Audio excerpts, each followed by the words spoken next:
বাদামের মধ্যে ড্যানিশ দিন আর দেখুন কি হয়। বাদাম আর ড্যানিশ মিলে যে এতটাই দামি জিনিস তৈরি হবে যা কিনতে গেলে আপনাকে অনেক টাকা ব্যয় করতে হবে। যারা বেকার আছেন তাদের জন্য এই জিনিসটি অনেক উপকারে আসবে, কারণ এটা বানিয়ে আপনি ব্যবসাও করতে পারবেন আর এটা অনেক বেশি দামে বিক্রিও করতে পারবেন। এর জন্য লাগবে বাদাম। এখানে আমরা অল্প পরিমাণের বাদাম নিয়েছি। আপনি ব্যবসায়িকভাবে করতে চাইলে অনেক বেশি করে বাদাম নেবেন। আমরা জাস্ট আপনাকে কনসেপ্টটা ক্লিয়ার করার জন্য অল্প করে বাদাম নিয়েছি। এই বাদামগুলোকে ভাজতে হবে। এখানে যে বাদামগুলো আছে সেগুলো কাঁচা, আর আপনিও কাঁচা বাদাম দিয়ে এই কাজটি করবেন। প্রথমে বাদামগুলোকে ভালোভাবে ভেজে নেবেন, আবার একেবারে পুড়ে ফেলতে যাবেন না, এরকম ভাজা দিলেই হবে। এবার এর মধ্যে দিতে হবে ড্যানিশ। আপনি যে কোনো কনডেন্স মিল্ক এখানে ব্যবহার করতে পারেন। বাজারে অনেক ধরনের কনডেন্স মিল্ক পাওয়া যায়, ভালো মানের একটি কনডেন্স মিল্ক নিলেই হলো। ড্যানিশ দিয়ে ভালো করে মাখাতে হবে যাতে সবগুলো বাদাম খুব ভালো করে মাখা হয়। দেখুন এখানে কিন্তু বাদামের তুলনায় কনডেন্স মিল্ক একটু বেশি দিয়েছি। এটাকে কিছুটা নেড়েচেড়ে ভাজতে হবে। লাস্ট আরেকটা জিনিস এতে দিতে হবে, আর তা হলো দুধ পাউডার।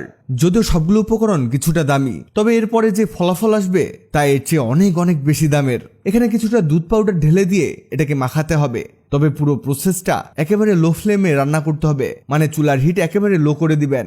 সাবধানতার ব্যাপার হলো এটাই, কম হিটে রান্না করতে হবে, হাই হিট দিয়ে রান্না করা যাবে না, তা না হলে সবকিছুই ভেস্তে যেতে পারে। এভাবে 4 থেকে 5 মিনিট রান্না করে নেবেন।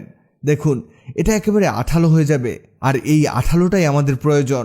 এবার একটি প্লেটের উপরে বসিয়ে দিব একটি পাতলা পলি।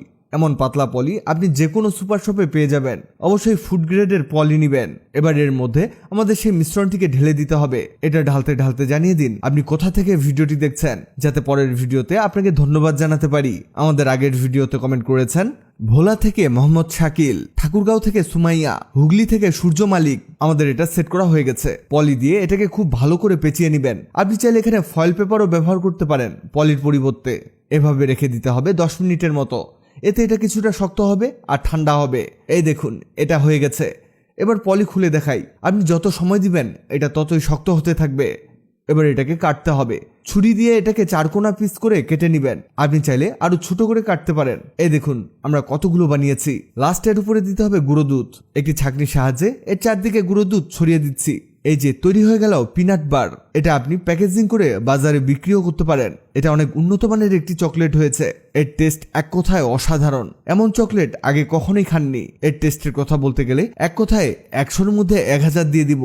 ভিডিওটি আপনার কাজে আসবে, তাই দ্রুত খুঁজে পেতে টাইমলাইনে শেয়ার দিয়ে রাখুন। ভিডিওটি ভালো লাগলে লাভলি একদিন, খারাপ লাগলে হাহারি একদিন। এমন সব তথ্যবহুল ভিডিও পেতে ন্যাচারাল বিউটি হ্যাক্সকে লাইক ও ফলো দিয়ে রাখুন।